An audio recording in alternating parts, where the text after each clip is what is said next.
Manalangin. Our Heavenly Father, we come to your presence once again, aiming to receive the power from your word. You have promised and you have tied yourself to your word, your promise that your word will be filled with power. We rely on your word, and Lord, as a congregation, may we receive it now. May there would be power to convict us of our sin, of righteousness, and of the world to come. That we would respond in repentance, we would respond in sanctification, we would respond in ways that glorifies you. May you own our hearts this morning, and we trust only in your word, that Jesus Christ will be once again be preached, and He will once again be sweet to us as the balm of Gilead for our aching souls and our Savior for our sinning souls. Thank you, Father. We ask these things in Jesus' name. Amen.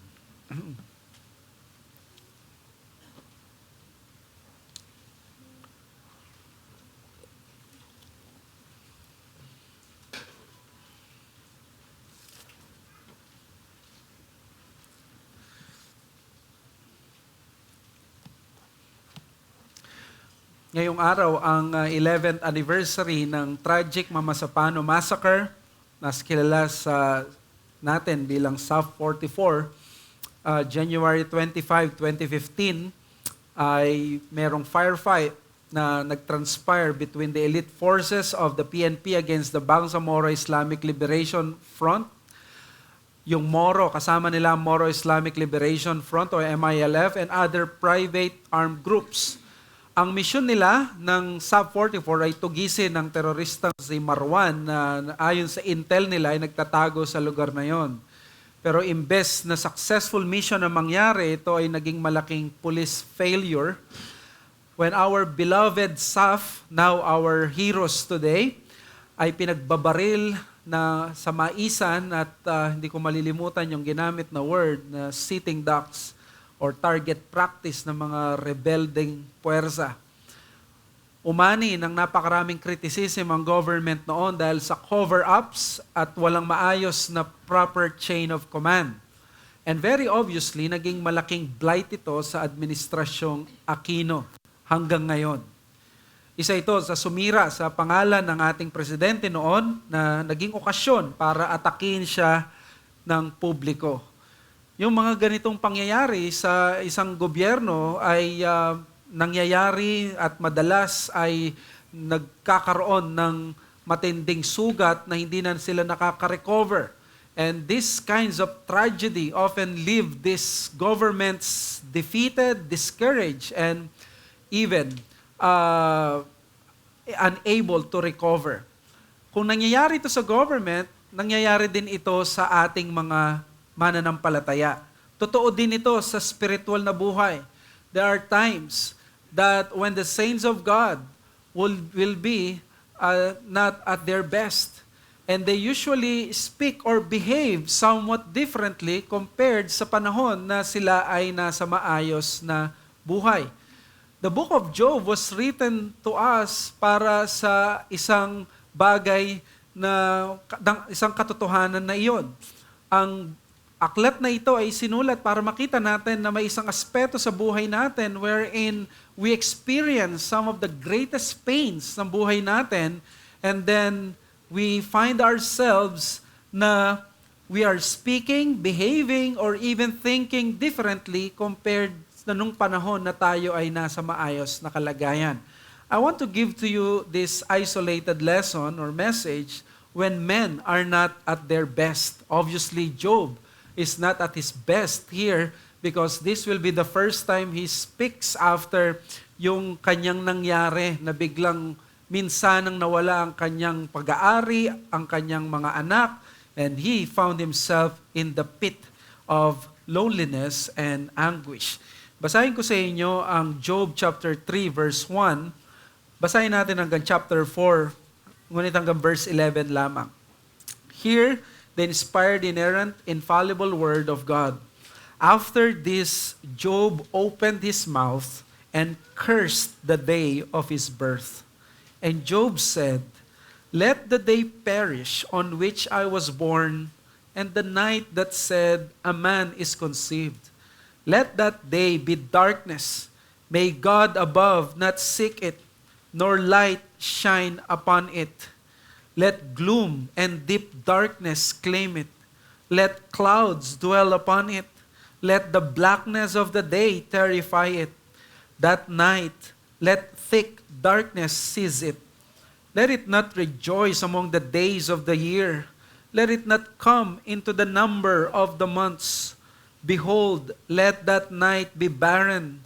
Let no joyful cry enter it. Let those curse it who curse the day, who are ready to rouse up Leviathan. Let the stars of its dawn be dark. Let it hope for light but have none, nor see the eyelids of the morning, because it did not shut the doors of my mother's womb, nor hide trouble from my eyes. Why did I not die at birth, come out from the womb and expire? Why did the knees receive me, or why the breasts that I should nurse? For then I would have laid down and been quiet. I would have slept, then I would have been at rest. With kings and counselors of the earth who rebuilt ruins for themselves, or with princes who had gold, who filled their houses with silver, or why was I not as a hidden stillborn child, as infants who never see the light? There the wicked cease from troubling, and there the weary are at rest. There the prisoners are at ease together. They hear not the voice of the taskmaster. The small and the great are there, and the slave is free from his master.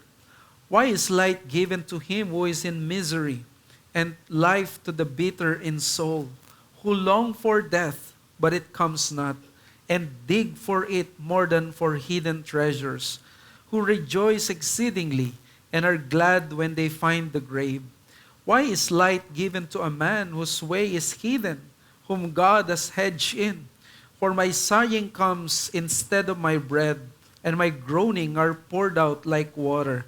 For the thing that I fear comes upon me, and what I dread befalls me. I am not at ease, nor am I quiet. I have no rest, but trouble comes. Chapter 4. Then Eliphaz the Temanite answered and said, If one ventures a word with you, will you be impatient? Yet who can keep from speaking? Behold, you have instructed many, and you have strengthened the weak hands. Your words have upheld him who was stumbling, and you have made firm the feeble knees. But now it has come to you, and you are impatient. It touches you, and you are dismayed. Is it not your fear of God, your confidence, and the integrity of your ways, your hope? Remember, who that was innocent ever perished, or where the upright cut off? As I have seen, those who plow iniquity and sow trouble reap the same. By the breath of God they perish, and by the blast of his anger they are consumed. The roar of the lion, the voice of the fierce lion, the teeth of the young lions are broken. The strong lion perishes, the lack of prey, and the cubs of the lioness are scattered. Here is the inspired, inerrant, infallible Word of God. Si Job ay naglalament dito in unspeakable anguish and the sadness of his soul. At si Eliphaz ay nagsalita sa chapter 4. Actually, maraming beses ito hanggang chapter 5. Siya ay nag-counsel. Bago tayo dumako doon, bigyan ko muna kayong mabilis na background ng Job. Ang Book of Job ay nagtatouch sa isa sa pinaka-humbling and sobering and delicate issues ng buhay natin, and that is human suffering and tragedy. And since every person in this world ay naka-experience ng some form of affliction, we can resonate, of course, with this book. But of course, some of us can resonate more because of the more seriousness and terrible na nangyari sa atin. Sabi ni Robert Gordis, Job is the most profound and the most beautiful discussion of the theme of the problem of evil. Si Job, nag-suffer siya pero wala siyang explanation. Everything he had ay nawala ng minsanan lamang ng isang araw.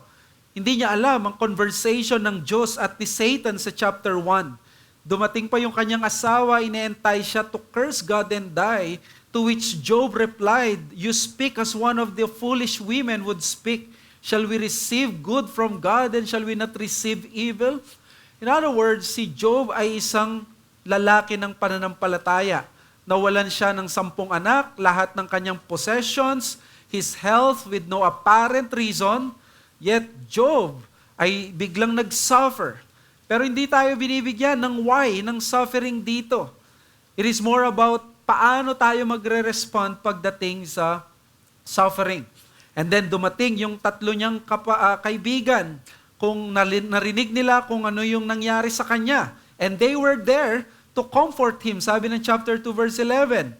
Ang mga lalaking ito, si Eliphaz, si Bildad so far, hindi sila mga batang mga counselors. They are some of the most recognizable sages in their time. Associated ang pangalan nila with wisdom and wise counsel. So, therefore, hindi lamang sila mga malalapit na kaibigan, but counselors sought by many when they need wisdom. So, sobrang tindi ng suffering ni Job na wala silang ibang nagawa for the first 7 days kundi makinig lamang at obserbahan siya. 7 days, 7 nights, mananahimik lamang sila at nakinig dahil sa suffering na naranasan nitong si Job. Ang sabi ng prologue ng Book of Job in the 1560 Geneva Bible, "In this history is set before our eyes the example of a singular patience. For this holy man Job was not only extremely afflicted in outward things and in his body, but also in his mind and conscience, by the sharp temptations of his wife and chief friends, which by the vehement words and subtle disputations brought him almost to despair. These friends came unto him under pretense of consolation, and yet they tormented him more than did all his affliction. Notwithstanding, he did constantly resist them and at length had good success." Mga kapatid, ang sinasabi dito ng Geneva Bible ay itong mga kaibigan niya dumating sa kanya para i-console siya, pero imbes na i-console siya, sila ang naging matinding kalaban niya. At tinuturuan tayo ng Book of Job kung paano tayo hindi maging katulad ng mga miserable comforters na kanyang mga kaibigan. Sa chapter 3, alam nyo ba si Job finally, nag-break na siya ng kanyang silence after 7 days and 7 nights. In great lament and with full passion of his extreme anguish, nilabas niya yung despairing heart and mind niya. It appears na hindi ito nakadirect sa Diyos. Yung binasa ko kanina, nung sinabi niya, "Cursed the day that I was born." Sana hindi na lang ako pinanganak. Sana di na lang binalita ng aking magulang na ako ay ipinanganak. Wala na lang sanang nangyaring ganong selebrasyon at hindi na lang ako nabuhay. Si Job ay nagsasalita ng sarili niya, ng raw emotions at sarili niyang thoughts, na isang taong pinagsakluban ng langit at ng lupa dahil sa kakaibang paraan na kanyang naranasan. Pagdating sa chapter 4, dito na nagsalita ang kanyang mga kaibigan, na una na si Eliphaz, dahil siya yung pinakamatanda, siya yung nag-lead sa 3 cycles of speeches, 24 chapters, from chapter 4 to 27, 24 chapters of bad theology. Ang 24 chapters na yun ay nag-ikot-ikot sila na bigyan ng advice si Job sa paraan na hindi helpful. This suggests na itong si Eliphaz, dahil nga siya yung representative ng 3, siya yung sinamon ng Diyos ng chapter 42 verse 7 nung nagalit si Yahweh, nakikita natin kay Eliphaz ang isang counselor at isang kaibigan na very kind, very courteous. Nagpapakita siya ng sensitivity and he could recognize the good things in Job. He is wise and he's starting positively sa kanyang counsel, pero pag tinuloy-tuloy mo yung chapter 4, kahit na hindi siya pushy, hindi siya bully, hindi siya aggressive type ng isang smart aleck, gusto niya kasing maintindihan pa rin ang situation ni Job. But despite all these positive things, si Eliphaz nag-offer ng traditional wisdom kay Job. Na ang tingin lang ni Eliphaz, ang wisdom na may bibigay niya, ang bagay sa buhay na ito ay napaka-strictly at absolute na ganito lamang. Quid pro quo. Quid pro quo, something for something. Kung ikaw ay mabuti, mabuti ang mararanasan mo. Kung ikaw ay masama, masama ang mararanasan mo. That whatever happens in this world can be boiled down into this simplistic view that sinners are always punished and the righteous are always rewarded. In other words, no neutral ground. Kung si Job ay nahirapan, then therefore, he must be sinning against God and he is being punished. Kung ang isang tao ay nakakaranas ng kabutihan, then therefore, he is being rewarded for being good. Pero makikita natin dito, si Job sa chapter 3 ay nagsalita ng mga negatibong bagay, discouraged siya, he was in despair. He even cursed the day that he was born. Pero kung babasahin mo yung chapter 1 at chapter 2, dinindicate na siya ng Panginoon na hindi siya nagsasuffer dahil may personal siyang kasalanan, kundi merong pagsubok na binigay ang Diyos sa kanya na si Satan ay nandoon para i-tempt siya. In other words, in-establish na kagad na itong bagay na nangyayari kay Job ay isang bagay na hindi mapapatukuyan doon sa sinabi ni Eliphaz. Pero ganun pa man, si Job, kung siya ay nandito sa kalagayang ito, isang mapapansin mo sa kanya, isa siyang mahina na tao na kailangan pa rin niya ng biyaya. Dito ko kukunin ang message ko sa inyo. While people will not always be at their best because of this fallen world, they will always need the grace of God.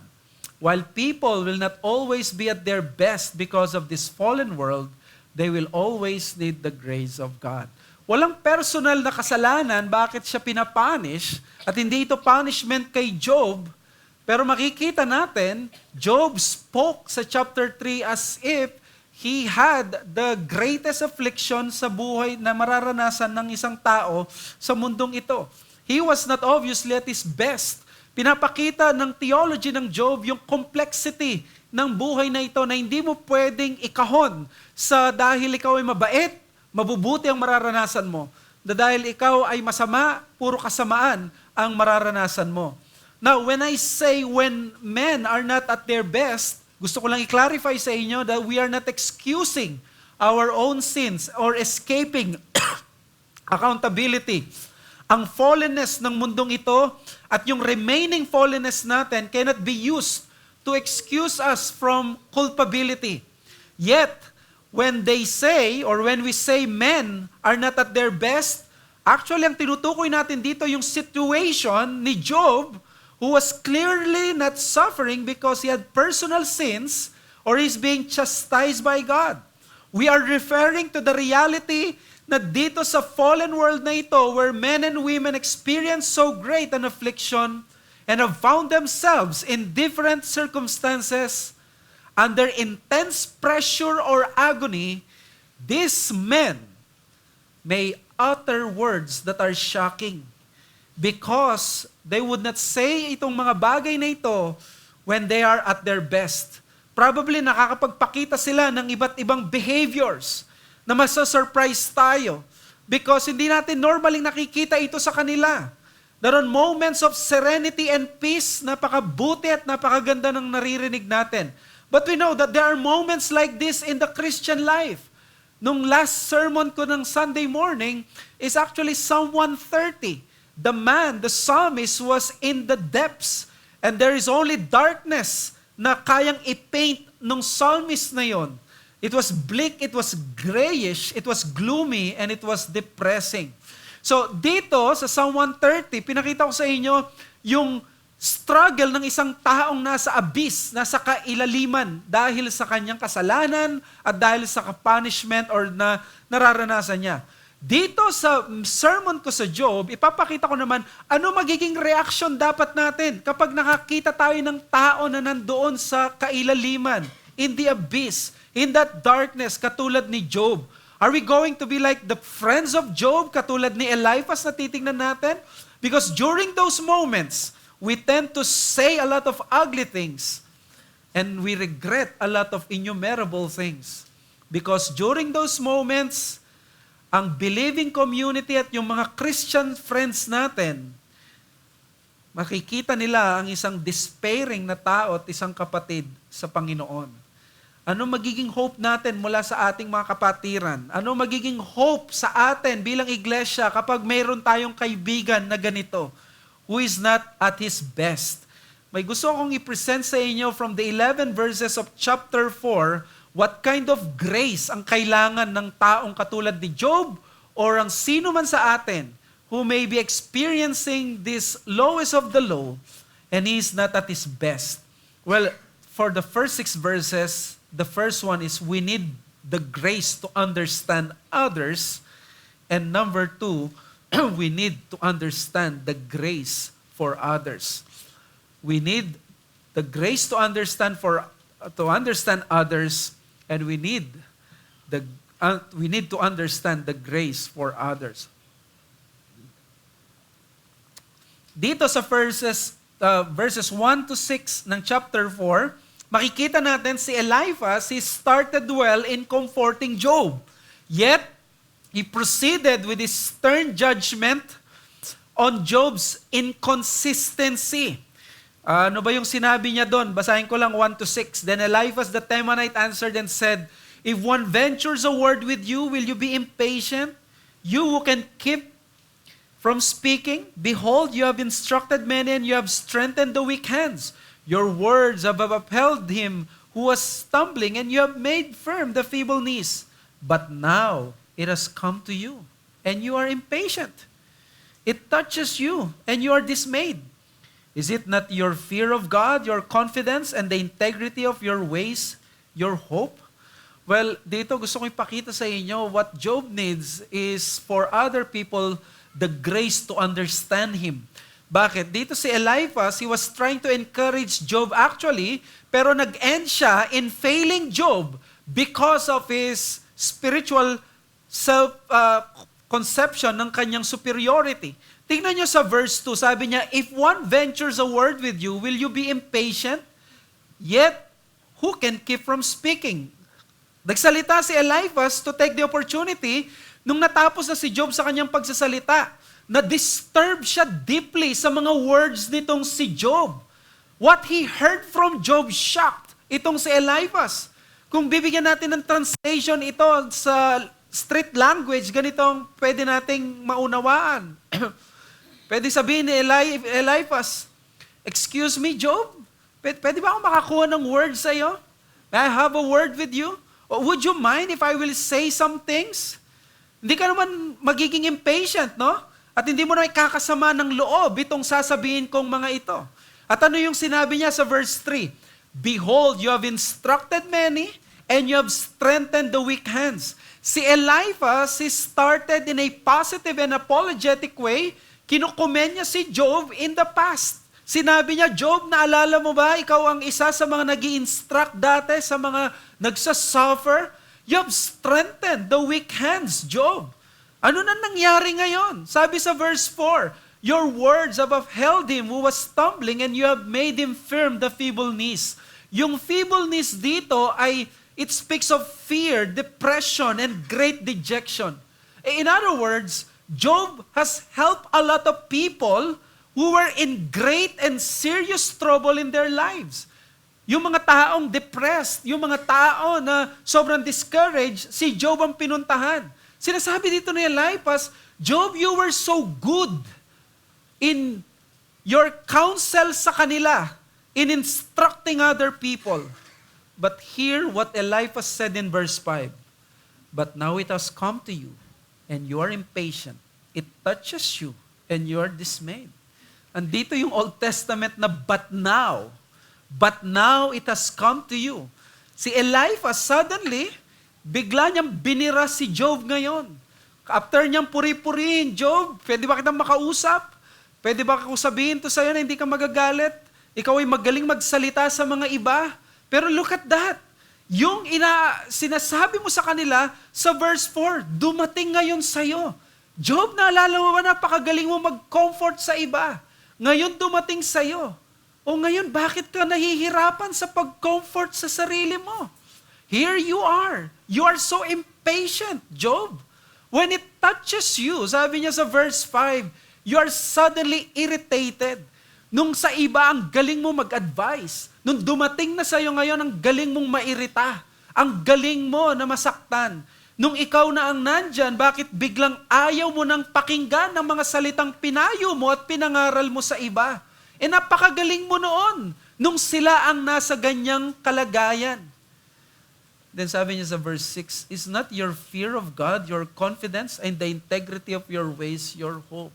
Wow, this is a nasty statement from Eliphaz. Sinabi niya, dito mo maintindihan si Eliphaz bakit ganito siya ka-heartless magsalita. Because again, his principle na sinasabi dito at sinabi niya kay Job, is not your fear of God your confidence? Parang sinasabi niya kay Job, Job, hindi ba namumuhay ka naman ng matuwid at tama? Anong inaalala mo ngayon? This is an unbreakable moral order. Job, hindi mo ba nare-realize, sabi niya, ang integrity mo, ang iyong hope? Because according sa wisdom na meron ako, God rewards the righteous. And since you're righteous, anong pinoproblema mo ngayon? Akala ko ba wala kang kasalanan? Akala ko ba matuwid ka? Kung matuwid ka, anong pinuputok ng sarili mo ngayon? Anong pinuputok ng iyong damdamin ngayon? Kung ikaw ay matuwid naman. Ano to sinasabi mo na minabuti pang hindi ka na pinanganak noon, wala ka nang aasahan at wala ka nang inaharap, masyado kang depressed, masyado kang ganito, ba't hindi mo gamitin yung comfort na binigay mo sa mga ibang tao? Huwag kang dapat mag-alala at wala kang dapat ipag-alala. Kung ikaw ay mabuti, ikaw ay banal sa harapan ng Diyos, wala kang iisiping iba kasi pinaparusahan lang naman ng Diyos ay ang mga masasama. At kung ikaw ay mabuti, then therefore, wala kang dapat ipag-alala.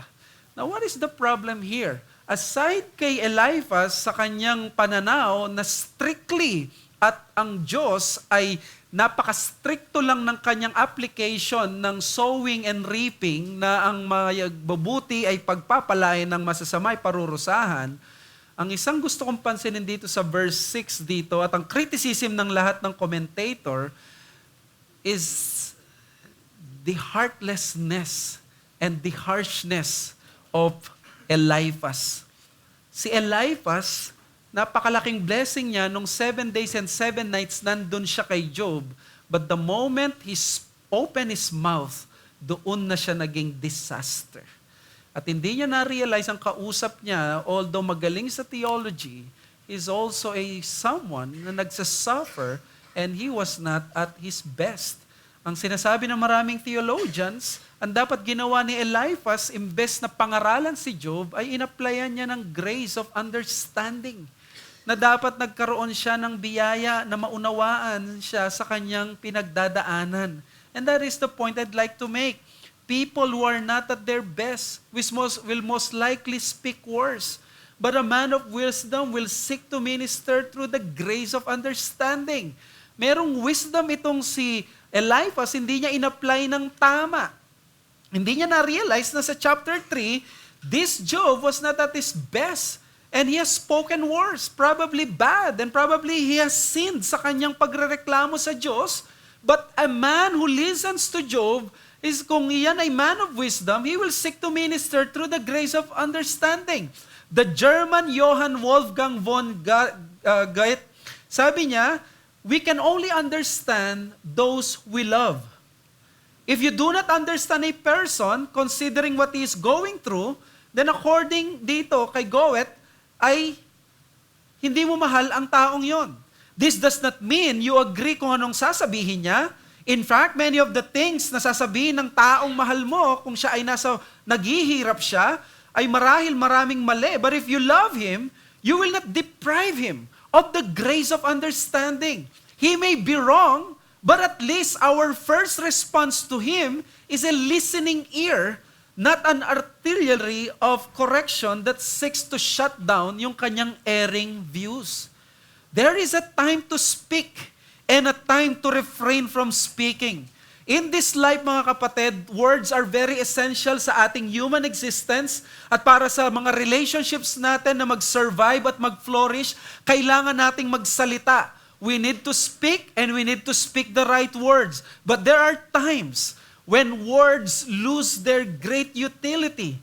And when is that? It is when someone suffers so badly that his aching heart numbs his feeling sa pag-absorb even the medicinal words mula sa kanyang kaibigan.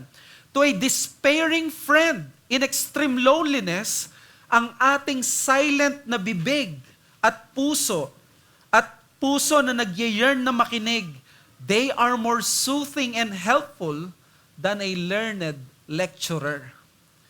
To an angry brother na nakapag-unleash ng irreverent at relationship-damaging words. Probably naranasan mo na yan. May kapatid ka sa Panginoon, nakapagsalita ng masakit, ng masama, halos konti na lang murahin ka na niya.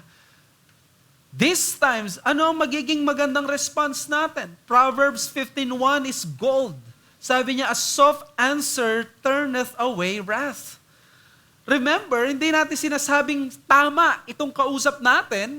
Hindi natin sinasabing tama si Job. But here, ang sinasabi natin, paano mo i-approach ang taong ganito?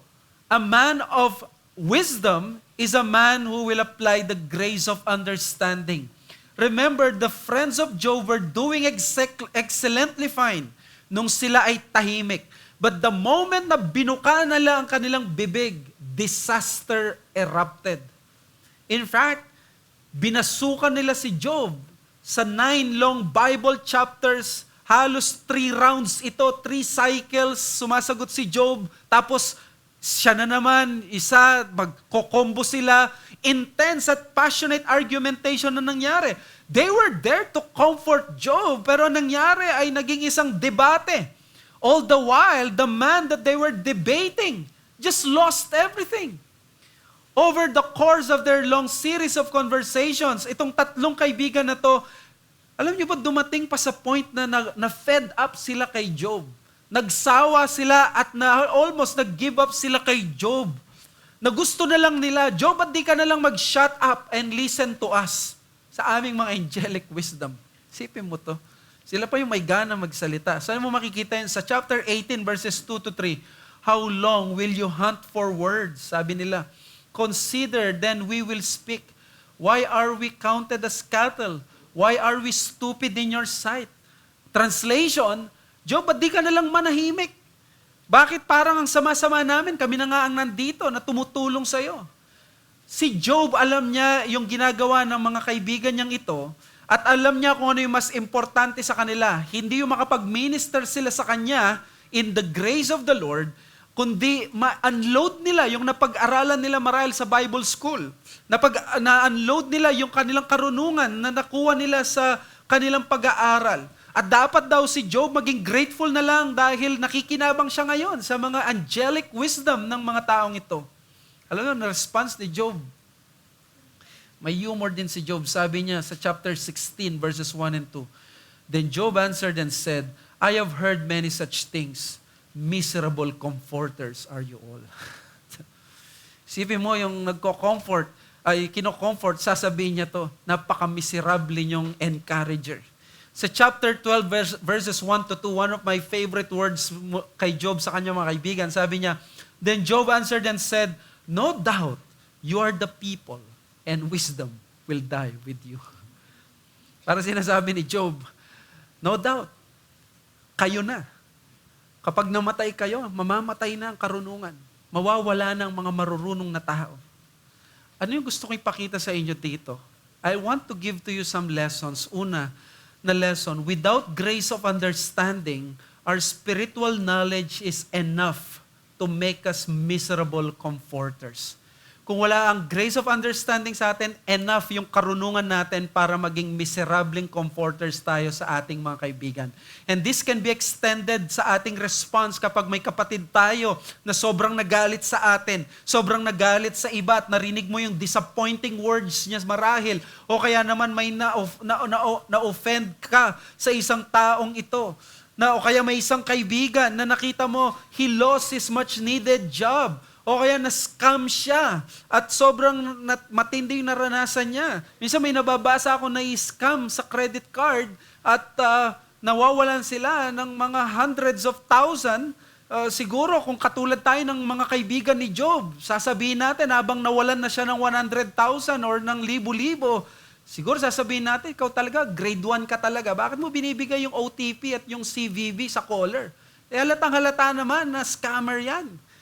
Diba? Sasabihan natin na mga masasama marahil, but di ka nag-iisip. Well, kung magagalit ka sa anak mo dahil sa isang frustrating bagay, you will readily sense na kailangan din niya ng grace mula sa Panginoon. Kung ang anak mo ay nagkamali, ay loving correction can wait. Pero ang kailangan niya is of course an understanding heart. If we fail to extend the grace of understanding to others, na nag-i-struggle sa complexity ng buhay na ito, we may be at worst end up being critical and judgmental about these very people na gusto nating mag-minister sa kanila at ma-influence. No wonder sa chapter 8 verse 2, sabi niya ni Eliphaz, "How long will you say these things and the words of your mouth be a great wind?" Sinabi ni Eliphaz, Job, nakakasawa ka na, kailan ka ba titigil? Pwede ba makinig ka na lang? Shut up. Eliphaz sa chapter 22 verse 5, "Is not your evil abundant? There is no end to your iniquities." Napikon na si Eliphaz at sabi niya kay Job, Job, napakasama mong tao. Punong-puno ka ng kasamaan kaya nangyayari yan sa'yo. You see, without the grace of understanding, ang tao na pwedeng mag-minister ay biglang magiging kaaway niya at magiging judgmental siya dun sa taong nagsasuffer na sa chapter 1 pa lang, in-explain na sa atin ng Diyos, walang kasalanan si Job dito sa nangyayari. Hindi niya alam na siya ay sinusubok ng Diyos at kausap ni Yahweh si Satanas. Another lesson, without grace of understanding, ministry may end up being offensive to people already being discouraged.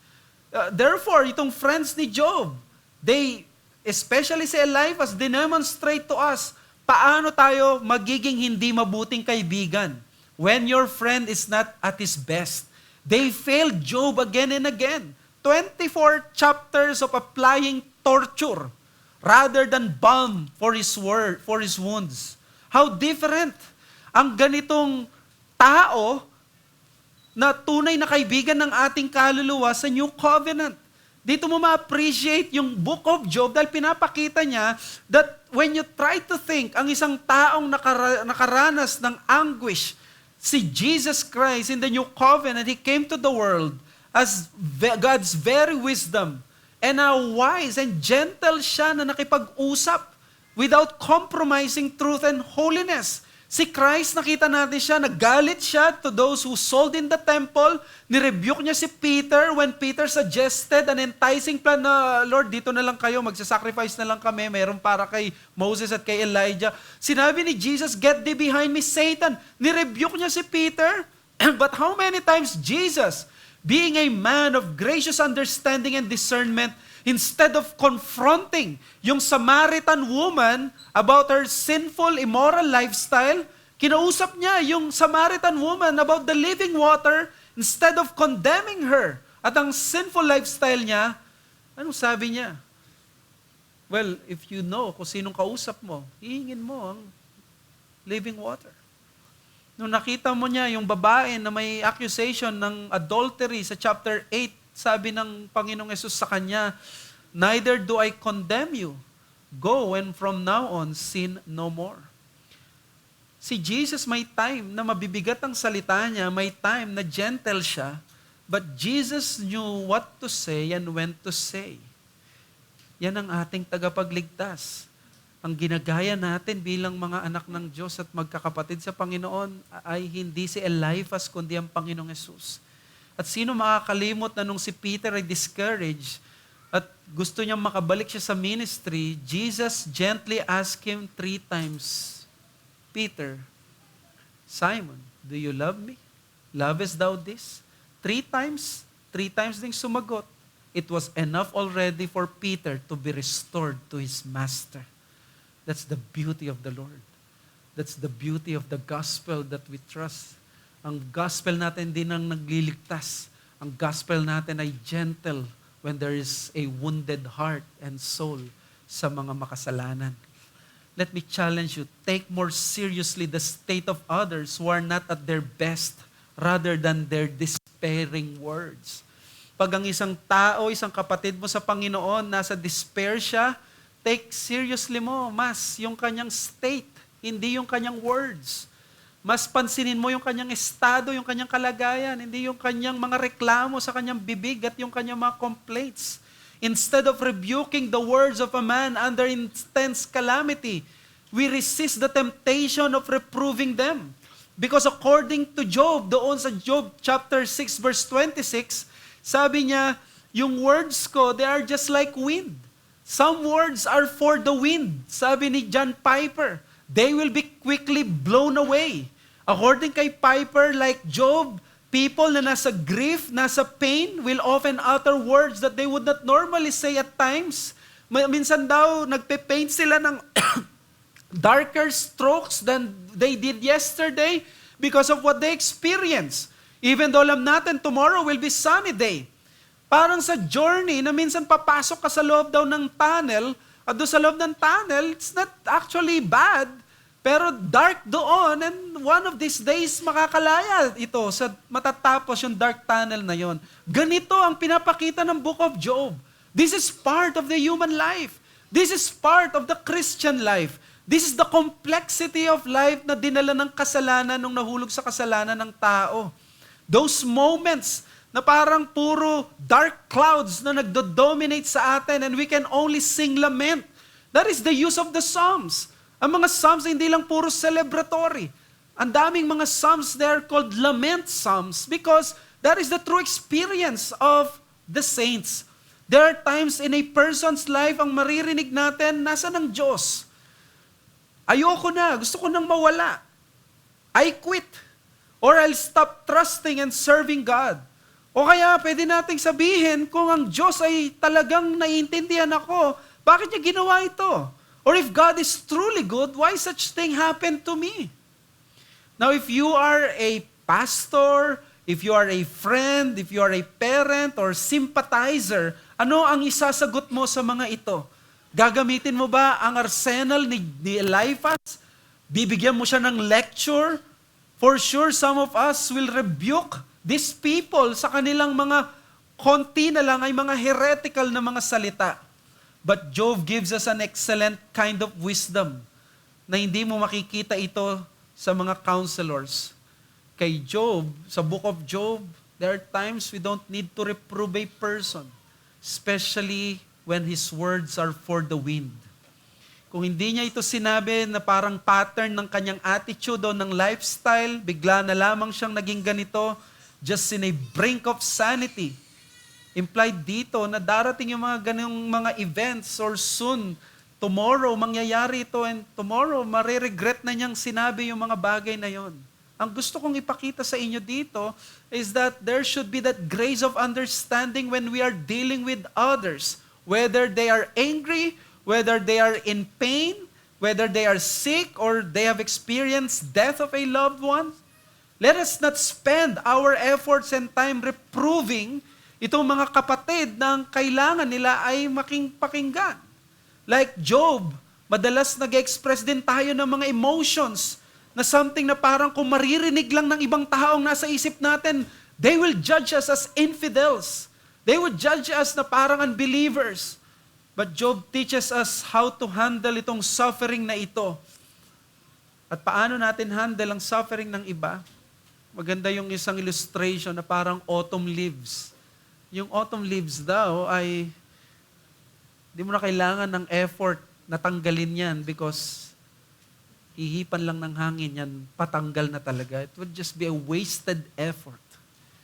And sometimes, in this complexity of life, may ganun tayong journey at ang mga kaibigan at mga mahal natin sa buhay. And may the Lord grant us discernment kung kailan natin i-apply that those words are just for the wind. They will be blown away. Kapag naging maayos ang kanyang kalagayan, he will regret them. He will continue to stop speaking those things. Ang masama, dinidibdib natin ng todo kung ano yung narinig natin at doon tayo nagsisimula na aandar ang buhay natin.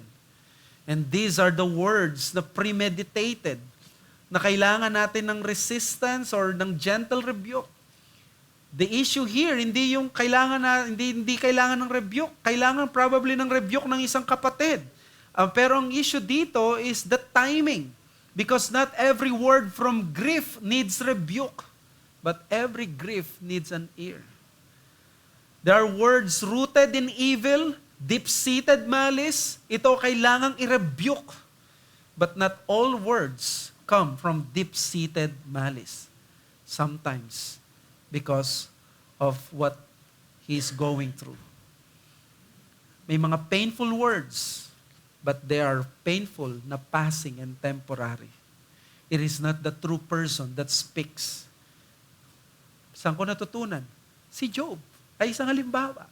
Hindi umubra yung theology nitong si Eliphaz kasi kay Eliphaz ay napaka-straight jacket at napaka-rigid ng kanyang doctrine.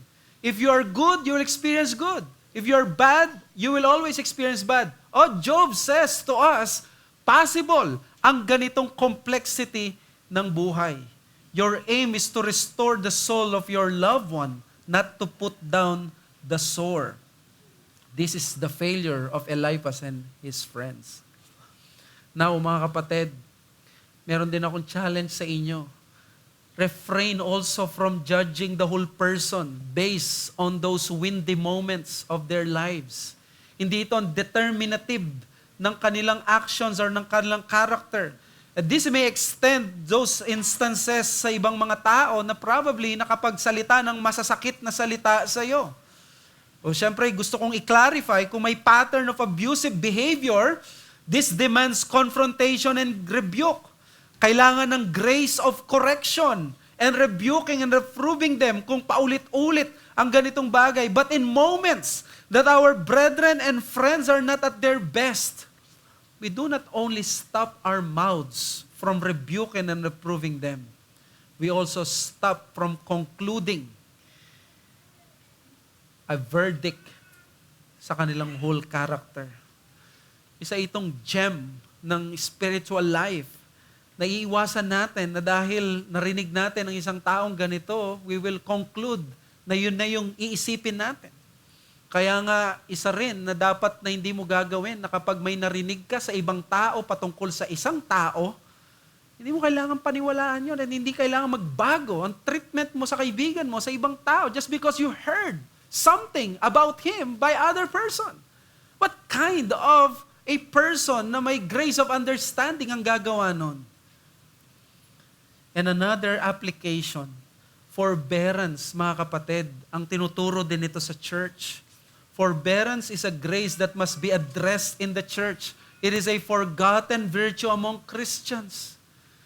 Alam niyo, sabi ni John Piper in one of his preachings, and I quote him, "Oh, that God would bless us with forgetfulness about many words spoken about us and about our ministry and about our spouses and about our children. Words for the wind." Sana bigyan tayo ng biyaya ng Diyos na malimutan ang mga masasakit na mga naranasan natin. Mga masasakit na salita na nandun na sa iyong isip, nakatatak na sa iyong puso, na hirap kang makalimutan. Baka may narinig kang mapait na salita mula sa iyong kapatid. Baka may matalas kang salita na hindi ka sanay sa ganon. May masakit na salita na narinig mo, naramdam mo hanggang buto. Ilang taon na, ilang buwan na, hindi pa umaalis hanggang ngayon, nandyan pa, sariwa pa sa iyong isip at puso. After many months, akala mo mawawala, but after many years, nandyan pa ang painful words because they cut deep in your heart and soul. And it festers your soul. It squeezes your soul. It paralyzes you. And it keeps you doon sa lugar na hindi ka makamove on. You wonder, akala mo time heals all wounds. Brothers and sisters, let me tell you from the book of Job, there is more powerful than time. Time, pwedeng tumagal, but actually no. There's more powerful than time. It's called the grace of God. At kung nandito ka ngayon, ito yung dapat mong ipanalangin. May the Lord grant you that grace of understanding. Paano mo i-approach ang ibang tao? May the Lord grant you the grace of forgetfulness na bitawan mo na. Yung masakit na salita na hanggang ngayon ay hinahawakan mo pa dahil nasaktan ka sa sinabi ng isang taong mahal mo sa buhay. Plead to God that He would send you that forgetfulness for those painful words na narinig mo mula sa mga kapatid, sa mga churchmate. Because you know what? Pag hindi mo ginawa yan, you will grow in bitterness. Ikaw ang mas mahihirapan. Other than glorifying God, ikaw ang mahihirapan, ikaw ang makukulong. And if we are in this covenant community, I can assure you, you will die in this church. You will die in a church or wherever church na pupuntahan mo if you will not learn to receive that grace of forgetfulness, the grace of understanding. The gospel that canceled your sins also made God forget your words of unbelief. Nung panahon na very shameful words ang lumabas sa bibig mo at sa isip mo na tanging ang Diyos lang ang nakarinig at nakakita, yung works mo na embarrassing, yung statements mo hurled against a church, against leaders, against other people. Remember, God forgave you all those things. Alam niyo ba kung anong isa sa notable blessings ng New Covenant? Ang sabi sa Hebrews chapter 8, yung New Covenant daw, they will know the Lord from their hearts. But the last and special blessings na binanggit niya sa verse 12, listen to this. For I will be merciful toward your iniquities, and I will remember their sins no more. One of the sweetest and greatest blessings of the New Covenant is God's forgetfulness of your sins. And if you are a recipient of that forgetfulness of God, may the Lord grant you forgetfulness of those words, of those deeds of other people. Na hanggang ngayon, it makes you so bitter. It's time for you to forget the words of your brother or your sister and friend who unleashed you those words that probably they regret it already. And even if he does not regret yet, you may rest in the justice of God. Kung ikaw ay visitor dito, you are in your sins and God will judge you for your sins. Except if God will forget your sins through Christ in the New Covenant. He will forget your iniquities. Just come to Christ and entrust your soul to His gospel of salvation by faith alone. Now is the time of salvation, not tomorrow. And if you are a sufferer, someone who is in the abyss because of pain, make sure, huwag maging pattern na lagi kang nandyan. Have the prayers na ikaw ay iahon ng Diyos. Even Job was found wrong by God. Hindi na natili magpakailanman si Job doon. Kung ikaw ay naging magagalitin, nakapagsalita ka ng masama, pinatawad ka ng iba, don't make it a habit. Huwag mong gawing pattern na maging mapagsalita ng masasama sa iyong kapwa na ngayon ay na-offend ng ibang mga tao. Hindi ka nagiging tama kahit ikaw ay patawarin ng iba. Though it is human, this is not the reflection of Christ. Christ never complained. And realize, there are some words that are meant for the wind. And pray to the Lord that you will be able to minister to those people na katulad ni Job, na nasa deep sadness or nag-struggle ngayon sa buhay nila, pumunta ka, tumabi ka sa kanila, makinig ka lang. Cultivate the grace of discernment by God's help. It can show you when to speak and what to speak. And there's a warning here. The one thing that you will do to Satan is service and not serve God. Kapag ini-encourage mo ang isang taong masasama ang sinasabi, nasa anguish, pwedeng galit siya, pwedeng malungkot siya, hindi maganda yung sinasabi niya. You know how do you serve Satan and not God? Is that when this person speaks negatively, bad about God, bad about life, bad about the church, bad about leaders or other members of the church, ang gagawin mo ay makikipagkuntsaba ka. Oo nga, tama yan. Katulad mo ako, offended din ako dyan. Malaki ang pananagutan natin sa Diyos. Brethren, do not do this. Pinadala tayo ng Panginoon para maging forgiving tayo sa isa't isa. Hindi para magkaroon ng kakuntsabahan, ng samaan ng loob. This is where bitterness flourish and gossiping thrive in a covenant community. Some of the best sermons that were ever preached in the book of Job was from John Calvin. He preached the book of Job from 1553 to 1555. At alam nyo bakit naging fruitful hanggang ngayon pinakikinabangan ng book na ito, ang mga sermons ni John Calvin, because they were preached during that time. Nakamamatay pa lang kay Michael Servetus at John Calvin was in great persecution and criticism. Katatapos lamang ng mga libertines na gusto makipag-Lord's Supper na usan hinarang niya at akala niya ay mapapatalsik na siya sa kanyang iglesia. During this time, naranasan din niya yung health problems niya, yung hemorrhoids sa bowel movement. At during this time din, ay napakalaki ng persecution from within the church. It was a time when John Calvin thought that his time in Geneva would be finished. Ito yung time na nag-i-intend na siyang mag-resign. That was John Calvin. Yet during those time, God has blessed his preachings from the book of Job. He made him a better pastor through this. No, maging better tayo. Lastly, and I'll end here sa verses 7 to 11, we need to understand the grace for others. And Eliphaz unloaded on Job his one and only fixed governing principle of this universe. Ang theology ng kaibigan ni Job silang tatlo, especially si Eliphaz, retribution theology. Ano yung retribution theology? Quid pro quo, something for something. Verse 7, remember, who that was innocent ever perish, or where the upright cut off? Si Eliphaz, ine-echo niya dito yung popular belief ng mga tao. Sabi niya, ang mga tao masasama, karma ang mararanasan nila. So parang sinasabi niya dito, meron ka na ba nakitang inosente na nag-perish, pinarusahan, pinatay? Di ba, Job, wala kang maibibigay na limbawa dahil ang mundong ito ay fix sa retribution theology. Kung masama ka, masama marireceive mo. Kung ikaw ay inosente, never kang makakaranas ng kasamaan.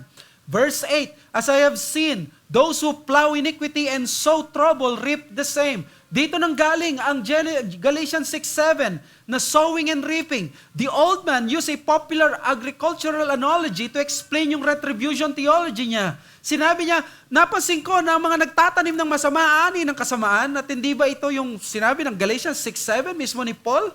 Sa verse 9, by the breath of God they perish, and by the blast of His anger they are consumed. Sabi ni Eliphaz, Job, tingnan mo, ang Diyos incense sa mga taong masasama. Iko-consume niya ang mga masasamang taong ito to their perdition.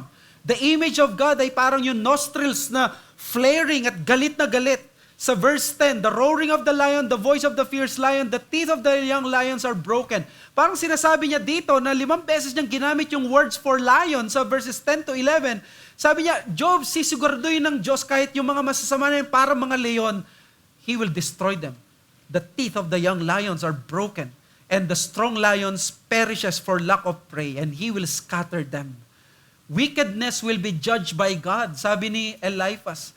Ang mga verses na to reminiscent kay David. So gusto ko lang bigyan ng summary. The problem of Eliphaz's principle is not it is completely false. The principle of sowing and reaping is biblical, tama?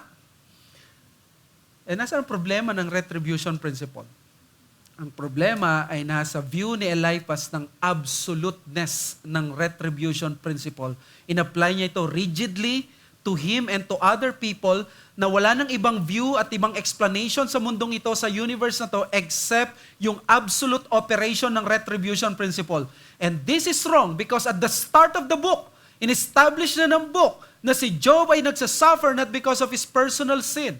Therefore, mga kapatid, while retribution theology is true, yet the complexity of this life and the intrusion of sin at yung spiritual forces, it has made life complicated and less simplistic. Therefore, long-suffering ang Diyos, and He does not want any person to perish, which means pinapahaba niya ang buhay kahit ng mga masasama. Sinususpend niya, pinoprolong niya yung judgment ng mga wicked, kahit siya ay masama na ang loob niya or siya ay galit na sa kanila. Because in the life of Job, that meant siya ay nagsasuffer dahil sa kanyang wickedness. What is the point here? We can withhold our judgment on people who are not at their best because God deals with us graciously and not always according to our sin. Kaya nating i-withhold ang judgment sa tao. Alam niyo bakit? Huwag tayong mag-alala. Because ang Diyos dinideal with siya graciously. Hindi ay laging according sa kanyang sin. Ang problem with Eliphaz at saka sa mga kaibigan ni Job is that their principle is almost right and not totally wrong. At ganito nakakalito ang false teaching. 95% right, 5% wrong, pero mapupunta ka sa perdition. Makaka-agree tayo sa retribution theology, pero dapat unawain natin siya to rightly, biblically, and comprehensively. Ito yung theology ng friends ni Job. God is sovereign, God is just and fair, He punishes evil and rewards evil always, all the time. Pero si Job, if Job is suffering, there's only one answer. He must be sinning and he must be punished. God is punishing him. Now, in-apply ni Eliphaz yung retribution principle with absoluteness without consideration sa following factors. Bigyan ko kayo ng mabilis na mga factors paano natin matatanggap ang retribution theology na kung saan naging mali si Eliphaz. Pakinggan ninyo itong mabilis na 4. Una, human limitation. Ang observation ni Eliphaz is yung reality ng human life is that ang wicked parurusahan ng Diyos at parurusahan niya ngayon. Kaya ang mga righteous, kung dapat righteous ka, righteous ang matatanggap mo ngayon, ngayon din. Pero ang tamang position is this. Retribution is in the end, usually. Merong end ang judgment ng Diyos. And then God's sovereign purposes. Ang Diyos, soberano siya, hindi niya kailangan magpaalam kay Job kung may gagawin siya. Throughout the book, Job was asked kung alam ba niya itong mga bagay na to. Hindi para magiging ang answer ng Diyos, kundi para sabihin ng Diyos, Job, hindi mo to naintindihan, kailangan mo magtiwala sa akin. That's the second thing dito sa retribution theology. At alam niyo anong problema ni Eliphaz? At anong problema ng mga kaibigan ni Job? Yung pangatlo, they forgot the reality of Satan. One important aspect sa kanilang mga advice, hindi mo makikita yung presensya ni Satan. Di nila binanggit si Satan, but here we are. The reality of this life is this. There is an evil one na gusto niya tayong tuksuhin at magkasala at hell-bent siya na tayo ay magrebelde sa harapan ng Diyos. Number 4, na problema nitong si Eliphaz, yung absence ng inevitable link between individual sin and personal suffering. Very clear sa simula, walang direct relationship yung suffering at yung kasalanan. Hindi mo pwedeng tingnan yung tao dahil namatayan siya, iti-trace mo na meron siyang ginawang kasalanan. Pwedeng ang tao makasalanan, magsasuffer siya, pero ang suffering hindi mo pwedeng i-trace pabalik sa kanyang kasalanan. At ang pinakamaganda sa lahat na na-miss ni Eliphaz, alam niyo kung ano yung panlima? The cross. This is the most important missing piece sa advice ng kaibigan ni Job. They forgot to take into account the cross. Why? Because sabi ni Eliphaz, remember, who was that innocent ever perish? Ang sabi niya, nakakita ka na ba ng inosente na nag-suffer? Nakakita ka na ba ng isang inosenteng pinarusahan? Di ba Job walang ginagawa ang Diyos? Kung ikaw inosente, hindi ka parurusahan ng Diyos. Kung alam lang ni Eliphaz na si Job ay nagsasuffer dahil innocent siya, at si Job ay papatungo doon sa image na merong cross at may Messiah balang araw na isang inosente pero magsasuffer siya, at ito magre-remind sa atin that this is the reality of life in this world. In this world, there is a story of innocent suffering. Si Job at maging ang cross on that cursed tree, the Lamb of God died for you and me. The innocent and unblemished Son of God hung on that cross bilang criminal at bilang substitute. He was smitten, He was stricken, He was afflicted by God, while all the while, wala siyang kasalanan. He suffered and died and was counted among the unrighteous while He was righteous. Ang challenge dito, deal with grace to all men, especially those who are not at their best, and entrust to God the rest. If there is someone who is suffering, deal with grace. Huwag tayo maging katulad ng mga kaibigan ni Job. Applyan mo ng grace. Resist the temptation na dinadoubt mo yung repentance niya, sinususpect mo yung apology niya unless may clear evidence ka. Number 2, if there is someone who may have hurt you and spoken bad about you or did something terrible to you, you can deal with him in grace because you can wait for the judgment of God to come upon him. Your limitation bilang isang tao na those who have wronged you, na nag-suffer ka, God will take care of the rest and trust to the Lord the vengeance na hinahanap mo. Number 3, if someone is suffering or something has been in great distress, refrain from thinking that the Lord is punishing him. Pray for him. Baka si Satanas ang double time sa kanya. Baka si Satan ang nasa likod. Baka si Satan, the best ministry na pwede nating ibigay sa kanya is our prayer. Encourage him. Especially kung siya ay pastor mo, at ministers, at mga preachers, at mga deacons. Pray for your leaders. I know and I feel the terrors of Satan, his alluring temptations, the concentrated attack of the evil one is very clear and evident minsan. Pray for your leaders and for your friends. And number 4, when you see a man like Job in his suffering or any person who is not at his best, remember the cross. Doon makikita mo the innocence of Christ and the redemption of sinners. And this is why you can offer to others ang grace na kailangan nila. Remember, God is infinitely gracious, not only to us, but to all undeserving and unworthy sinners. He deals with His sinful people not according to their sins, but according to what Christ has accomplished the cross. Kung ikaw ay bisita, you will die in your sins and be punished for your sins sooner or later. Justice of God will overtake you unless you benefit from the only innocent person who suffered. Put your faith in the Lord. At kung ikaw ay may sama ng loob sa iba, you can entrust that to God. Let it go. Bitawan mo. Huwag kang magtanim ng sama ng loob. Huwag kang mamuhay bilang isang bitter na Kristiyano. Kung merong tao na nakarinig na ng iba't samot-sami at uri ng mga masasakit at masasamang salita, kaming mga pastor na yun. But if we will take it into our hearts, our ministry is nothing but bitterness. May the Lord grant us the grace to let go because the Lord will judge us and everyone in the end. Father, we thank you for this message. It may have been long, but we trust that it may have been a balm to our wounded hearts. Please, Lord, grant to us also the grace of forgetfulness of those words that until now cuts deep to our souls. Forgive us and give us the cross of Christ to remember our sins no more. Thank you. We ask these things in Jesus' name.